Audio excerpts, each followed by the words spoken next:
Assalamualaikum warahmatullahi wabarakatuh. Kami dari kelompok 3 ingin mempresentasikan hasil kerja dari kelompok kami, yaitu Project Citizen yang berjudul Dinamika Kartu Indonesia Sehat di Indonesia. Next. Berikut adalah anggota dari kelompok kami, yaitu yang pertama Alvia Nura Abigail, NPM 252, Kevin Klensteu Burpang, NPM 257, Mujahidin Asyidiki, NPM 267, Octavia Cynthia Ningrum, NPM 279. Next. Bab pertama yaitu kita akan membahas tentang fasilitas negara untuk warga negara, yaitu Kartu Indonesia Sehat. Next. Sejarah Asuransi Kesehatan Nasional. Pada tahun 1984, pemerintah kembali mengeluarkan Peraturan Pemerintah Nomor 23 Tahun 1984 yang menyatakan status badan penyelenggara diubah menjadi Perusahaan Umum Husada Bakti. Lalu pada tahun 1992, berdasarkan Peraturan Pemerintah Nomor 6 Tahun 1992, status Perum kemudian diubah menjadi Perusahaan Perseroan atau PT Persero. Lalu PT Askes ini kemudian diberi tugas oleh pemerintah melalui Departemen Kesehatan Republik Indonesia sebagai penyelenggara program jaminan kesehatan masyarakat tahun 2005. Dan pada tanggal 1 Januari 2014, PT Askes Indonesia kemudian diubah menjadi BPJS Kesehatan. Pada tanggal 3 November 2014 tahun lalu, Presiden Joko Widodo mengeluarkan program kesehatan lain yang bernama Kartu Indonesia Sehat atau yang disingkat KIS. Next. Pengertian Kartu Indonesia Sehat. KIS sendiri adalah kartu yang memiliki fungsi untuk memberikan jaminan kesehatan kepada masyarakat untuk mendapatkan pelayanan kesehatan secara gratis. Penggunaannya sendiri dapat menggunakan fungsi KIS ini di setiap fasilitas kesehatan tingkat pertama dan tingkat lanjut. KIS ini dikeluarkan oleh Presiden Joko Widodo dan Wakil Presiden Yusuf Kala. Next. Lalu selanjutnya ada perbedaan dari BPJS dan KIS. Yang pertama, BPJS. BPJS yaitu sebuah badan atau lembaga yang menyelenggarakan dan mengelola jaminan kesehatan tersebut. BPJS merupakan jaminan kesehatan yang diwajibkan bagi setiap warga negara Indonesia, baik yang mampu ataupun tidak mampu. Pemakaian BPJS hanya berlaku di klinik atau puskesmas yang telah didaftarkan saja. Penggunaan BPJS hanya dapat digunakan jika kondisi kesehatan peserta sudah benar-benar sakit atau harus dirawat. Lalu selanjutnya ada KIS. KIS merupakan jaminan kesehatan yang diperuntukkan bagi masyarakat yang tidak mampu. KIS hanya diperuntukkan bagi seseorang yang dimana kondisi ekonominya sangat lemah. Pemakaian KIS dapat dilakukan di mana saja, baik di klinik, puskesmas, atau di rumah sakit manapun yang ada di Indonesia. KIS dapat digunakan tidak hanya untuk pengobatan saja, tetapi juga dapat digunakan untuk melakukan pencegahan. Selanjutnya akan dilanjutkan oleh rekan saya.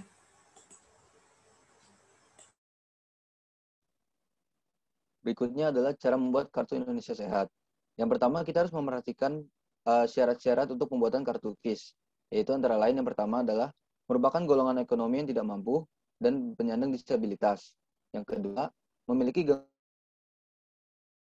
jiwa, anak jalanan, gelandangan, atau pengemis, dan namanya sudah terdaftar di BPJS Kesehatan dan penerima bantuan dari pemerintah. Kemudian yang ketiga, namanya terdaftar dalam sistem data terpadu PPLS yang secara langsung didata oleh pihak BPJS. Yang keempat, pemegang kartu Jamkesmas. Yang kelima, harus memiliki kartu keluarga atau KK. Yang keenam, melampirkan KTP dari masing-masing anggota keluarga. Yang ketujuh, melampirkan surat keterangan tidak mampu dari dinas terkait. Dan yang terakhir adalah melampirkan surat pengantar dari puskesmas. Kemudian, slide berikutnya. Kemudian ada manfaat Kartu Indonesia Sehat. Yang pertama adalah tidak dikenakan biaya pendaftaran bagi warga yang ingin mendaftar. Kemudian yang kedua, layanan KIS bisa dipakai di seluruh Indonesia, baik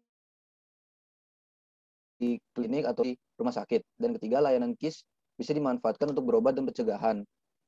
Kemudian peserta layanan KIS tidak memerlukan surat rujukan untuk pindah rumah sakit atau klinik. Dan yang terakhir, layanan KIS berdampak positif bagi ekonomi Indonesia. Kemudian materi berikutnya akan disampaikan oleh teman saya.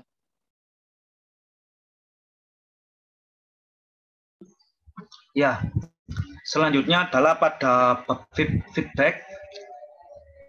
KIS ini sangat membantu dalam bidang kesehatan dan pengobatan khususnya kepada masyarakat yang dimana mempunyai kondisi ekonomi kurang mampu atau tidak mampu. Dengan begitu, masyarakat dengan kondisi ekonomi ke bawah tidak perlu lagi segan-segan atau khawatir mengenai biaya untuk berobat. Dan juga tidak dikenakan biaya sepeser pun dalam pendaftaran KIS ini. Kartu Indonesia Sehat ini juga dapat digunakan di fasilitas kesehatan mana saja, seperti di klinik, puskesmas, maupun rumah sakit, dan berlaku di seluruh Indonesia.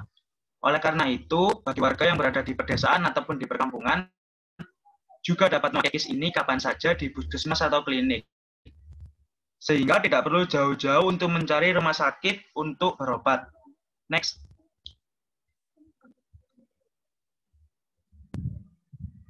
Untuk bab 2 adalah pemberian warga negara untuk negara.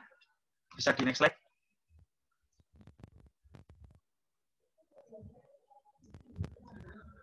Hak dan kewajiban.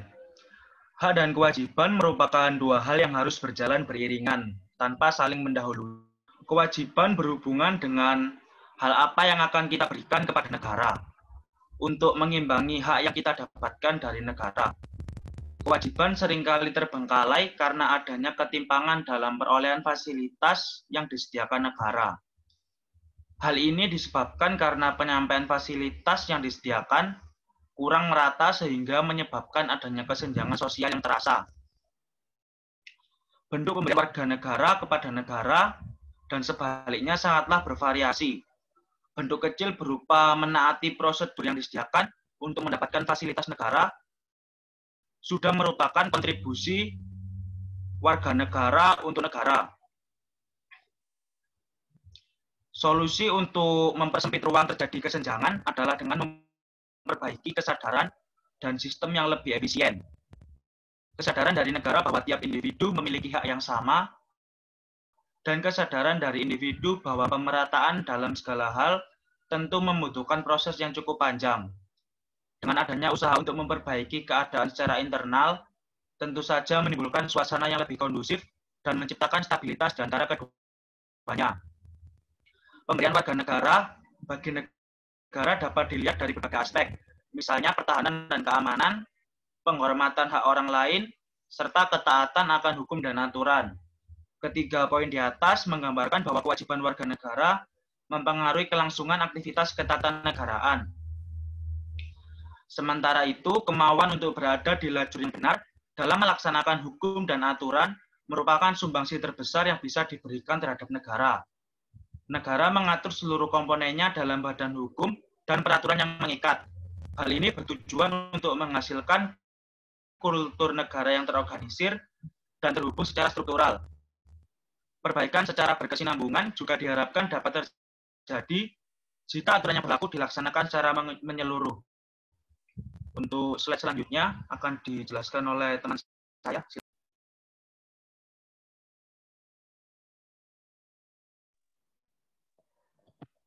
Bagi mahasiswa, sebagai seorang mahasiswa, generasi penerus bangsa, ada banyak hal yang dapat kita lakukan untuk negara Indonesia.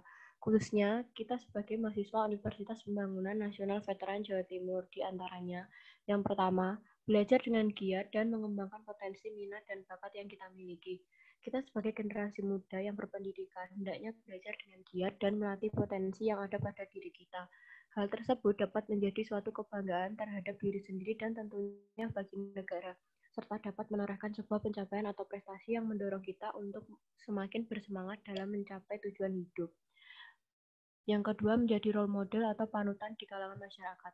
Sebagai seorang mahasiswa yang berpendidikan, kita dapat menjadi panutan untuk ikut mensukseskan program-program yang diberikan oleh pemerintah.